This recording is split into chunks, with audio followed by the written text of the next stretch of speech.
Zhang Yi initiates a phone call with Su Chunlei, bluntly demanding the Ice-type ability user come to Yunk Manor at 2:30 p.m. for face-to-face reconciliation talks. When Su Chunlei panics at the implied intimacy of the invitation, Zhang Yi clarifies his interest lies solely in Su Chunlei's superpower, then escalates threats by declaring his sniper rifle can eliminate every villager from 1,500 meters away unless Su Chunlei complies.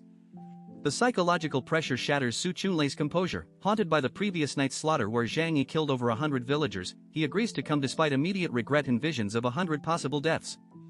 On his end, Zhang Yi coldly assesses the tactical landscape. His white space storage dimensional gate neutralizes all physical ice attacks, his precision shooting reaches 1,500 meters, and his superior equipment guarantees close-quarters dominance.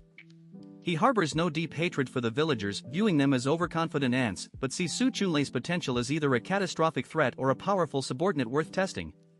After the call, Zhang Yi prepares by napping with Yang Xia serving as a lap pillow per his requirement. She kneels on the bed in a lace nightgown, lifting its hem to expose her thighs for his comfort. As he drifts off, she strokes his face, privately acknowledging her trauma has transformed into genuine dependence and affection, finding safety in his ruthlessness. He instructs her to wake him at 2 o'clock, conserving peak mental condition for the coming confrontation.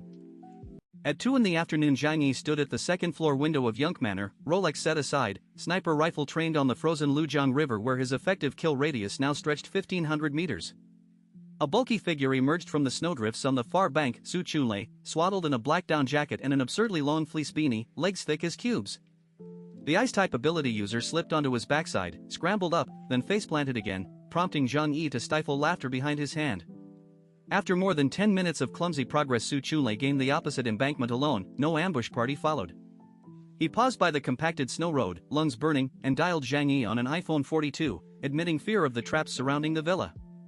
Zhang Yi's cold voice answered from the road ahead.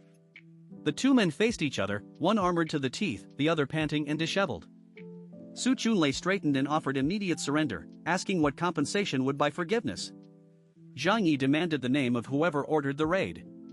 Su Chunlei brightened. It was third grandfather, who had been scared to death upon returning. He grinned, unbothered, declaring the dead were gone and the living must move on. Zhang Yi found the encounter strangely hollow, like striking cotton. He had prepared for ambush, sudden attack, or heated argument, yet the village's strongest fighter behaved like a simple-minded outcast who seemed genuinely pleased his own clan elder had perished. Su Chunlei pledged the villagers' lives and anything else Zhang Yi might ask, though Zhang Yi lacked nothing and the village could offer nothing tangible. Still, authority required a price. Zhang Yi crossed his arms and insisted the instigator die before talks could proceed. Su Chunlei replied the instigator was already dead, his cheerfulness making Zhang Yi's eyelids twitch. The negotiation had barely begun, yet the power dynamic had already tilted irrevocably toward the man in the manor. Zhang Yi observes Su Pingzi's honest, simple demeanor and recognizes a familiar archetype, a socially inept otaku who latches onto anyone showing kindness. Testing the man's loyalty, Zhang Yi asks whether he seeks revenge for relatives killed in the village raid, but Su Pingzi calmly reveals his parents died of natural causes during the initial snowstorm and his clan always treated him as a worthless shut-in. Far from resenting Zhang Yi, Su Pingzi admires the spectacle of being hunted by a sniper-equipped snowmobile across the frozen river, dreaming of such cool heroism himself. Zhang Yi's murderous intent dissipates as he realizes this man's empathy extends even to his would-be killer, and that his ice abilities are completely countered by spatial manipulation. Seizing the opportunity to gain a powerful ice-type subordinate without further bloodshed, Zhang Yi offers to spare Sudong village entirely if Su Pingzi swears obedience. When vague promises make the otaku nervous, Zhang Yi produces his trump card from the white space storage, an unopened 2024 limited edition Rei Ayanami figure, one of only 50 worldwide, valued at 25,000 renminbi. Su Pingzi's resistance crumbles instantly. He clutches the figure to his chest, eyes burning with fervor, and pledges absolute loyalty. The transaction seals the village's survival and grants Zhang Yi a devoted ability user whose countermeasures are nullified by his own spatial defense. The two bond over shared fandom as Su Pingzi tentatively asks whether Zhang Yi prefers Eri, only to receive a dismissive correction. Zhang Yi hasn't been at beginner-level otaku in years, and Nanesran reigns supreme in his estimation.